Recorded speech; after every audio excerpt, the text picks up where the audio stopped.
Along the crossroads of East and West, and amongst the mightiest of cultures, the island of Cyprus has continued since the dawn of civilization to prosper and create. Cypriots cultivated their land, carved and chiseled rocks, stones, marble, extracted, smelted, and gave forms of art to precious copper, to gold and silver. They accepted and absorbed valuable exchanges and transactions brought to them by sea from countries near and far. The island continued to create relentlessly and create bridges and links between great civilizations.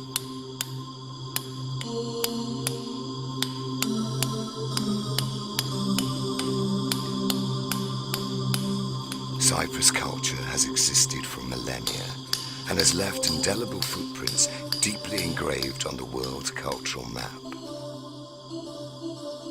The island's civilization was studied and assessed by the world's best scientists and has rightfully earned its position as the core of Mediterranean culture, the cradle of world civilization.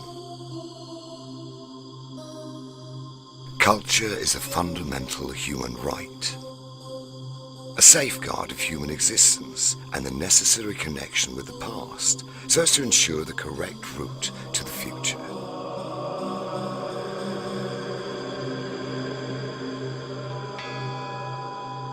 It is an expression of society and an essential tool of education.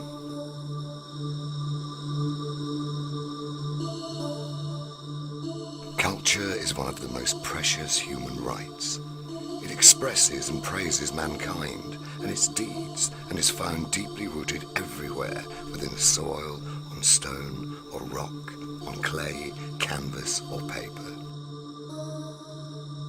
Culture is and always will be one of the most important dimensions of human life. Whenever there is a war, it's actually women's bodies that are attacked, and the body of a woman is the battlefield. So that's the first target. The second one is the cultural heritage. The libraries, the churches, the holy places. And the third part is the name. To change the names is to change the identity, basically. So this is taking place everywhere in the world where there is a conflict or a war. Cyprus is not an exception. But today, to see this devastation and the dismantling of the old churches and the old European history is to me shocking. It's so upsetting, and my heart is full of sorrow. I had to leave a few moments ago. I couldn't see this. It breaks my heart to see that places that people have considered holy are dismantled and vandalized in such an awful way. I mean, it doesn't matter what we do today if the solution of the conflict isn't solved first.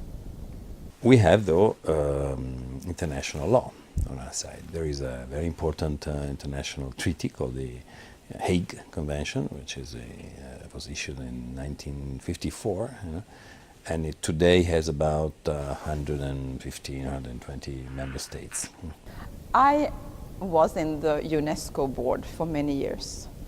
And of course we could address the problems, we could restore some of the buildings, but if people are still using them over again as barns for their animals, as storage places, if people are vandalizing them, we need protection, first of all. In the case of northern part of Cyprus, as you know, we have very difficulty in intervening directly because the UN cannot.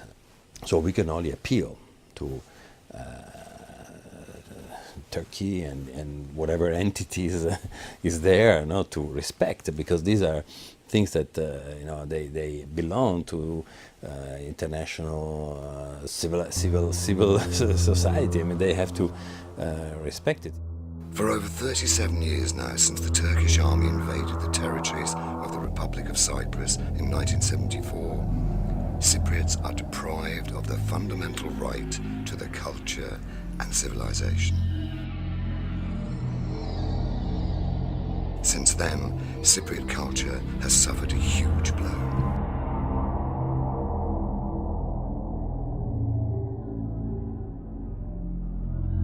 Looting and destruction of Christian monuments, illegal exportation of works of art, illegal excavations within sites belonging to the Department of Antiquities of the Republic.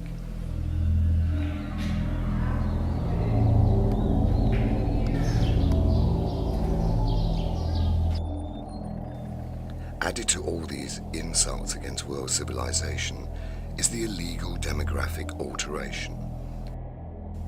More than 1,600,000 settlers have been brought over from Turkey since 1974, altering in this manner the demographic character of the island. Since 1974, numerous mosques have been built in the occupied part of Cyprus, altering in this way not only the character, but also the history of this island.